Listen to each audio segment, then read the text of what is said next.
What's up, everybody? Welcome back to the channel. Today I'm here to break down the NBA Draftkings slate on January 13th. We got a nice little 8-game slate today, which might turn into 7 depending on if Dallas and Charlotte actually happens. I don't think it should happen, but right now it is, so we gotta get into all of that. Before I do, if you're new here, make sure to leave a like on this video and subscribe to this channel. It really helps me grow. Leave a comment, tell me who you think the best play on the slate is, and turn on that notification bell so you know when my videos are available. I mean, I have college and NBA video out today. Every single day, I'm going to be trying to make one for each of those sports. And then probably about next week, I'm going to start going live before lock for Monday through Friday. Probably not going to be able to do it on the weekends, but Monday through Friday, I'm going to try to be doing a live before lock, so you'll know when that goes live as well. So be sure to hit that notification bell. That's really all I got to say. Here we go. I'm going to start talking about the players. We're going to start off with injuries because that's what I like to do with the NBA, is to go through all the injuries and how they affect everything. Fortunately, outside of Dallas, there's really not too many injuries today, which I like. I don't love it when it's injury-riddled like yesterday. That was horrible. I hated yesterday's slate, to be honest. I hate when there's a million injuries and everyone's just playing all the cheap value.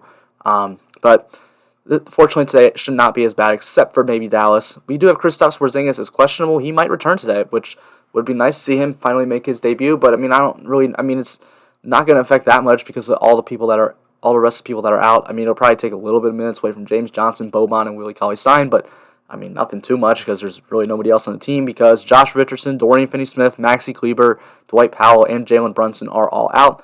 I said that's going to affect everyone. It pretty much is going to affect everyone's going to get a little bit of a usage bump now on Dallas, especially Luka Doncic. Luka Doncic is going to become just an absolute usage monster. He is definitely someone that I love today now, because he's just going to have so much usage. Charlotte isn't the best matchup in the world, but the usage is just going to be insane for him. So there's another guy on Dallas that we're going to talk about too that I do like because of this as well, but Luka Doncic is going to be my main focus. Kyrie Irving is out for Brooklyn he's out, so Kevin Durant's going to get a usage bump, Karis LeVert's going to get a usage bump, and Bruce Brown's probably going to start, so we'll talk about those guys. Those guys are all pretty much in play now for today. Reggie Bullock is doubtful. With him out, that is going to give extra minutes to Minnie Will quickly and Kevin Knox, and Austin Rivers will probably get in the starting lineup. He'll get more minutes. RJ Barrett is going to get a usage bump from that as well. Anthony Davis is questionable, as he is pretty much every game. I expect him to play, but if he were to miss, LeBron James is going to get a usage bump. Kyle Kuzma, Markieff Morris are definitely going to see some more minutes.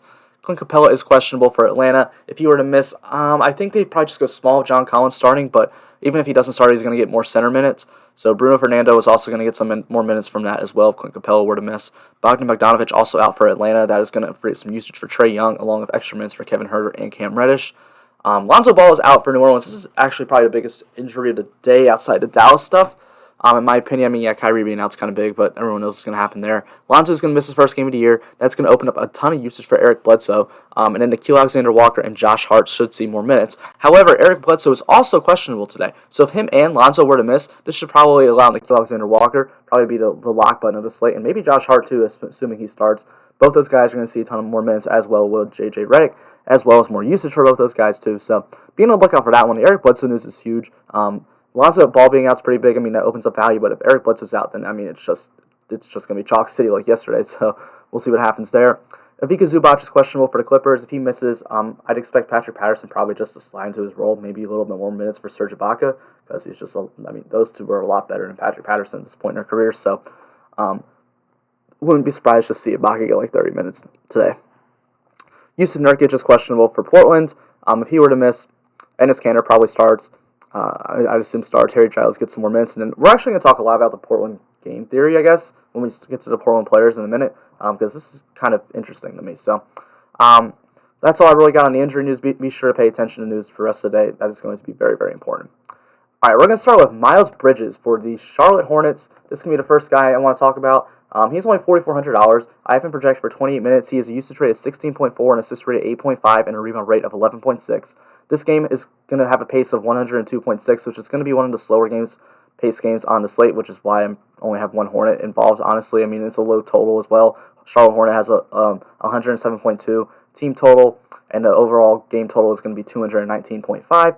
That's just not something that it just doesn't stand out to me. It's just too low. There's a lot of higher total games on the slate, so not a game I want to attack too much, but Miles Bridges is just good value for me.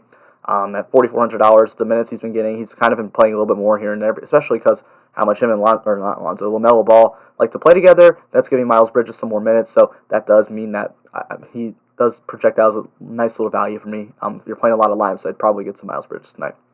Bruce Brown for the Brooklyn Nets. They're going to be going up against the Knicks tonight. This game has a team total of 111.6 for the Nets and an overall game total of 219. It's going to be a 103.5 pace game, which is a solid pace game, but nothing that stands out a ton. Bruce Brown's only $3,300. I have him projected for 26 minutes tonight. He has a 15.2 usage percentage with an assist percentage of 11.5 and a rebound percentage of 11.3. He should pretty much just start for Kyrie Irving. That's pretty much what we have been seeing happening, especially last night. Bruce Brown got the start, played 26 minutes, and at $3,300, that's just going to project out as a really good value. So he's going to be a nice little cheap guard play that I think we could go to today. Jarrett Allen at $6,700. I have him projected for 36 minutes. He has only a usage rate of 15 and an assist rate 8.4, but he has a nice rebound rate of 20.4. The thing I really like about Jarrett Allen is just this is a great matchup. Both centers in this game are in great spots because Jarrett Allen and Mitchell Robinson are like the two most overratedly good defensive centers in the league, in my opinion. They're just they give up a lot of points. They just have some pretty explosive blocks, but the rest of the time they're just getting scored on. So both centers are in a great matchup today. So Jarrett Allen is someone I want to take advantage of at $6,700. Now we're going to get to the Knicks side, where they only have an implied team total of 106.1, still has a 219 game total and a pace of 103.5. Nothing that stands out really well, but the Knicks Tom Thibodeau is just kind of running these players into the ground right now. They're all playing an absolute ton of minutes, so that's going to lead me always be interested in them, especially when one of them goes down. So R.J. Barrett, Kevin Knox, Emmanuel Quickley, and Mitchell Robinson are going to be the guys I'm interested in. R.J. Barrett, $7,100. I have him projected for 36 minutes. He has a usage rate of 23.2, an assist rate of 14.6, and a rebound rate of 10.6. However, his usage rate goes up to 26.7 when Reggie Bullock is off the floor. He's pretty much really the only usage beneficiary guy with Reggie Bullock going off that's at least any sort of noticeable. So R.J. Barrett with a nice little usage bump at 7,100 does make him a little bit good of a value against a Brooklyn team that cannot defend anybody, which is, that's just a really good spot for the Knicks here. Kevin Knox saw a ton of minutes last night. I gave him 30 today. Kevin Knox sucks. I've been a huge Kevin Knox is not good guy, but he's $3,900. I have him projected for 30 minutes. That's just going to be a huge value. Same thing with Emmanuel Quickley, although I do think Emmanuel Quickley is actually a good basketball player. He's only $3,100. He played 29 minutes last night. I'm going to give him out Reggie Bullock. It's going to be the same lineup tonight. Everyone that played last night is going to play tonight. There's no one else new that's out. Bullock's doubtful, assuming that he doesn't play. Emmanuel Quickley at $3,100. It's just way too cheap against a Brooklyn team that, again, cannot cover. And Emmanuel Quickley's peripherals aren't even bad. A usage rate of 20.1 and an assist rate of 15.6, that's not bad. He's a really good three-point shooter. He can facilitate the offense pretty well. He's going to come off the bench, but he can get anywhere from 20 to 30 minutes, and at $3,100, I don't expect him to be popular tonight. I think a lot of the other cheap value will be, and especially if Nickeil Alexander-Walker becomes in play. So then Emmanuel Quickley is probably not going to get a ton of ownership, and this could be some good leverage off some of these other popular value guys. So Emmanuel Quickley is definitely someone I like. I already talked about how bad Jarrett Allen is on defense, so Mitchell Robinson is going to be in play for me. At $5,800, I have him projected for 38 minutes. Has a nice rebound rate of 14.2 against Brooklyn, who cannot cover anybody, especially centers, so Mitchell Robinson is definitely going to be someone I'm interested in. Josh Jackson's $4,500. Now, this is definitely going to be only a tournament dart throw, probably, because Josh Jackson's coming back from injury, and he only played 14 minutes in his first game back, but Josh Jackson, before injury, was playing in upper 20s to 30 minutes. I gave him 29 today. I think he should get back to that normal minutes unless he's still unless he is on a minutes limit, which if we find out, obviously Josh Jackson's not going to be in play. But if he's only $4,500 at 29 minutes, he's way too cheap. He has a usage rate of 26.2 this year, which is a lot higher than we've ever seen from him. An assist rate of 13 and a rebound rate of 9.4. This game has a pace of 105.55, which is one of the faster paced games on the slate. I think it's actually the second fastest paced game on the slate. Detroit does have a really low team total because they're Detroit at 107, but the overall game total is 225. Milwaukee's a good defense, but they can be exposed. There's definitely ways they can be exposed. So Josh Jackson at $4,500 does look like a good value. Be sure to pay attention to news. If we hear Josh Jackson's going to be on a minutes limit or something tonight, then yeah, he's probably not going to be a good play. But if he's just going to be a full go, then at $4,500, he projects out as a really good value. Now we're going to go to the Bucks with Giannis and Chris Middleton. Giannis is $10,600 and Chris Middleton's $8,200 playing the Pistons today. I have both projected for 36 minutes. Giannis has a usage rate of 34.7, an assist rate of 26.1, and a rebound rate of 17.4. Chris Middleton has a usage rate of 24.9, an assist rate of 26.2, and a rebound rate of 11.2. Giannis seems appropriately priced here. you always got to worry about the blowouts, but I never really try to project a blowout, to be honest. So I'm always trying to project a close game, and this is where I land with Giannis at 36 minutes. Um, the Bucks have a high team total of 117.9, which is the second highest on the slate. They're in a really, really good spot. Giannis seems appropriately priced, but we know it's Giannis. He has 80, 90 point upside. But Chris Middleton's way too cheap at 8,200. I mean, he's just projecting out really, really nice for me as a value today. At 8,200, it's just he should be more like an 8,700 player, in my opinion, with the usage and the assist rate he's had this year, 24.9 and 26.2, in a pretty nice game environment. I think that Chris Middleton could be a really good value. He's definitely someone I want to target today, so I do like him a lot. Now we're going to go to Phoenix, where you have DeAndre Ayton and Cameron Johnson are going to be the two guys I'm interested in. This game's going to have a really, really slow pace. In fact, it's going to have the second slowest game pace of the entire slate at 101.85, but Phoenix doesn't have an applied team total of 116.2 and an overall game total of 228. So it is overall going to be a good spot. Maybe a little bit of slower paced team or defense, slower paced game, but Atlanta's defense sucks, so there's nothing too much to worry about there. DeAndre Ayton, $7,000. I have him projected for 34 minutes today. He has a usage rate of 18.7 and an assist rate of 9.3 with a high rebound rate of 20.8. He's just too cheap. I think it should be like $7,500. That's going to project him out as a really nice value. Atlanta cannot defend anybody, really. They can, if Clint Capella were to miss, this is going to be huge for DeAndre Ayton because now he doesn't have to go up against like the best defensive center. He's going to get John Collins for the whole game. Like, if you're going to tell me DeAndre Ayton's going to get John Collins for the whole game, give me all that, $7,000. So DeAndre Ayton is definitely someone I want to go for. I do like this target today. And then Cameron Johnson's interesting. Pay attention to his starting lineup because Monty Williams said he was like thinking about switching up the starting lineup a little bit, and I would just assume that means Cameron Johnson going to the starting lineup and Jay Crowder going back because I don't think they're benching Paul, Booker, Ayton, or Bridges because they're all like really good. So that's what I would assume would happen. And Cameron Johnson played more minutes than him. I gave him 29 today, and at $4,100, that's going to make him a really good value. When he's out there, he has a pretty nice usage of 20.3. Nothing too special. He's a good three-point shooter. He just projects out as a nice value. I don't think a lot of people are going to play him because everyone's going to be playing another super cheap value. So Cam Johnson could be a nice little play to target on the slate. Now we're going to go to the game that I think I'm really excited for today. Well, for DFS, I'm probably not going to watch this game at all, but Kings Blazers, Harrison Barnes, De'Aaron Fox, two guys I'm interested in here. This is going to be the fastest paced game of the day at 106.05 pace. It has the highest overall game total at 236. Sacramento doesn't have the highest team total, but they do have a high team total of 114.9.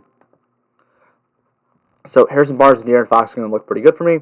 Harrison Barnes is $6,700. I have him for 38 minutes. These guys have been playing monster minutes recently. He only has a usage rate of 18.6 and assist rate 13.1, but he is a pretty good point per minute player, so he just looks like a pretty solid play at 6,700. There's nothing really special about him that stands out, but no one ever really plays Harrison Barnes, and at 6,700, it just projects out as a nice value.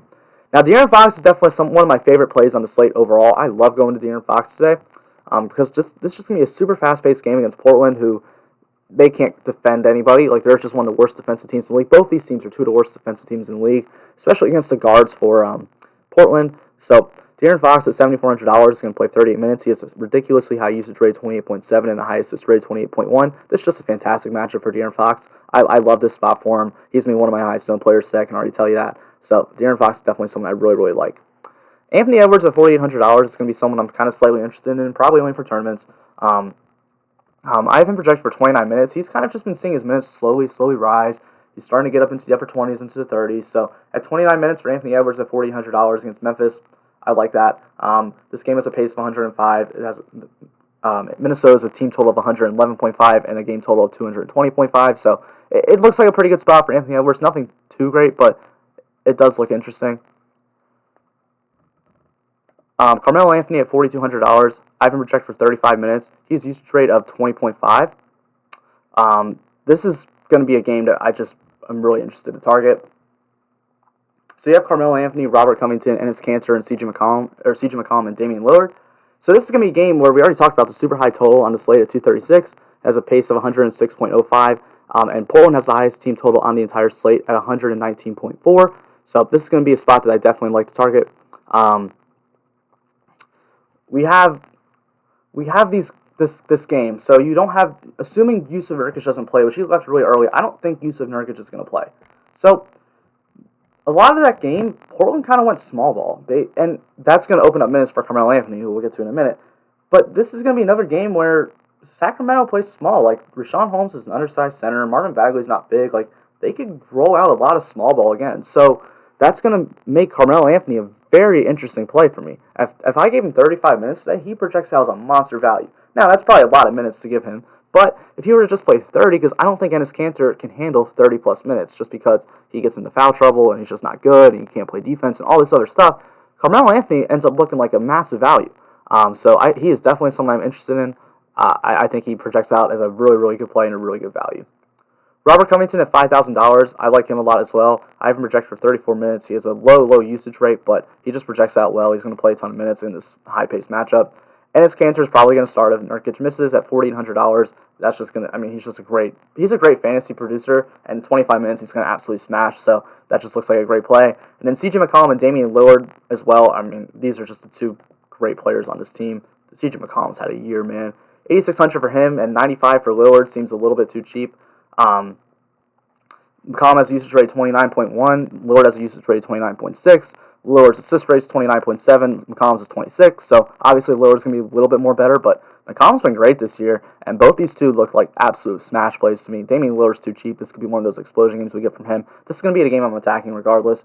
It's a later game, so you got to pay attention to that news later, late swap and everything if Nurkic is in, but I still just want to get pieces everywhere this game. I didn't even put Gary Trent on here, and he's fine. Now we're going to go to Dallas, where I forgot to put Luka on here, but okay, Luka Doncic, if this game happens and there's nobody there, he's going to have like a usage rate of like 40. So he's just a lock, in my opinion. If you're paying up, he's the first guy I want to pay up to put in the lineup. So yeah, Luka Doncic looks great. But then what's the one dude someone to go to for value, I think? $3,200. I have him projected for 32 minutes. He played a ton last game when less of these guys were out. He's not a good peripheral guy at all. Like, he's not good. Not a good real-life player. He's not a good fantasy player, but if he's going to play a ton of minutes at 3,200, that's fine. I think I would rather play Quickly. I'd rather play Bruce Brown. I'd rather play Nickeil Alexander-Walker, but one dude looks fine. Joe Val at 6,900 going up against Timberwolves. This is going to be a great spot. Karl Anthony Towns can't cover anybody, and he's kind of hurt still, so this is going to be a spot I really like. Joe Val, I have him projected for 30 minutes. He has a usage rate 22.6, assist rate 10.9, and rebound rate of 20. This game is going to be a 105 pace game. It's going to be a low team total, low game total, but he's in a really good spot at 6,900. He grades out really well for me. Then we're going to close it out New Orleans with Nickeil Alexander-Walker, Eric Bledsoe. Okay, so Eric Bledsoe, if he plays, Eric Bledsoe's a smash in my opinion. $5,800. I have him projected for 33 minutes. He has such a huge usage bump without Lonzo Ball. I forgot to write that in my notes, but it's like an 8% bump without Lonzo Ball. So he's going to have like a 20-something% usage rate, and that's just going to be an absolute smash for him. 1.9 assist rate already. That's also going to go up. He just looks like an absolute great play. And then Nickeil Alexander-Walker, $3,100. If Eric Bledsoe, okay, so without Eric Bledsoe missing, I don't think Nickeil's going to start. It'll probably be Josh Hart, but Nickeil Alexander-Walker is going to come off the bench and play a ton of minutes. Like, Josh Hart already comes off the bench and plays like 30 minutes a game. So Nickeil's probably just going to slide into that role, and he's a higher usage player anyway. Already has a usage rate of 27.2 and assist rate 16.2. I'd assume if he's playing with the stars, it kind of comes down a little bit, but not a ton. Not like that. Like, it's not going to be like a 10% usage guy all of a sudden. So at $3,100, this is just, there's like some value guys that whenever they are getting a ton of minutes, like, I always want to play them. And Nickeil Alexander-Walker is one of those guys I just always kind of want to get into lineups. So this is going to be a spot I really like him. And then if Eric Bledsoe's out, I think Nickeil Alexander-Walker is like by far and ahead the best play on the slate, and it's really not all that close. So that's really all I got to say in this video. Thank you guys so much for checking this out. Hope you guys have a great rest of your day.